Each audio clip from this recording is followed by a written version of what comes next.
playBurley, Wenger sounds bitter about stepping down. 311, the FC panel believe Arsene Wenger could leave a bad taste in mouths of Arsenal fans if he doesn't handle his departure the right way.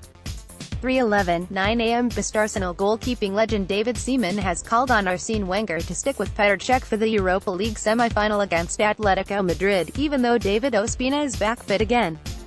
Ospina has been Wenger's designated cup goalkeeper for the past 2 seasons but missed the Europa League quarter-final against CSKA Moscow with an injury. With both goalkeepers now available, the decision on whether to play Cech or Ospina against Atletico could be the most important choice Wenger makes in his final weeks as Arsenal manager. But according to Seaman, it's an easy one. For me, he needs to go with his strongest team now, he told ESPN FC. I don't know what agreement was made with Ospina as to why he always played in the Europa League and the Champions League. But for me he has to go with Cech, because he's the No.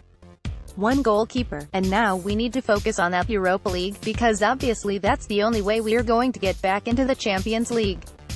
The semi-final against Atletico Madrid is going to be really difficult, so for me he's got to go with Cech and play his strongest team. Petr Cech has seen his form dip a bit this season at Arsenal. Michael Regan, Getty Image. Wenger announced on Friday that he will step down from the post after 22 seasons in charge of the Gunners, with Arsenal heading toward their worst Premier League finish during that span. Arsenal are in 6th place and will miss out on the top 4 for the 2nd year in a row, with the Europa League their only hope of salvaging a very disappointing campaign.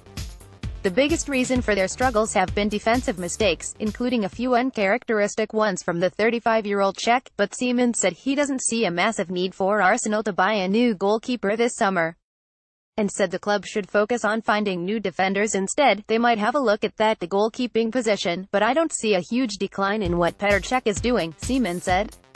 I think there are more important outfield positions to be looked at rather than the goalkeeper. If you look at the results of late, they have not been very good at all. I would leave the goalkeeping situation alone, but the defense certainly needs to be looked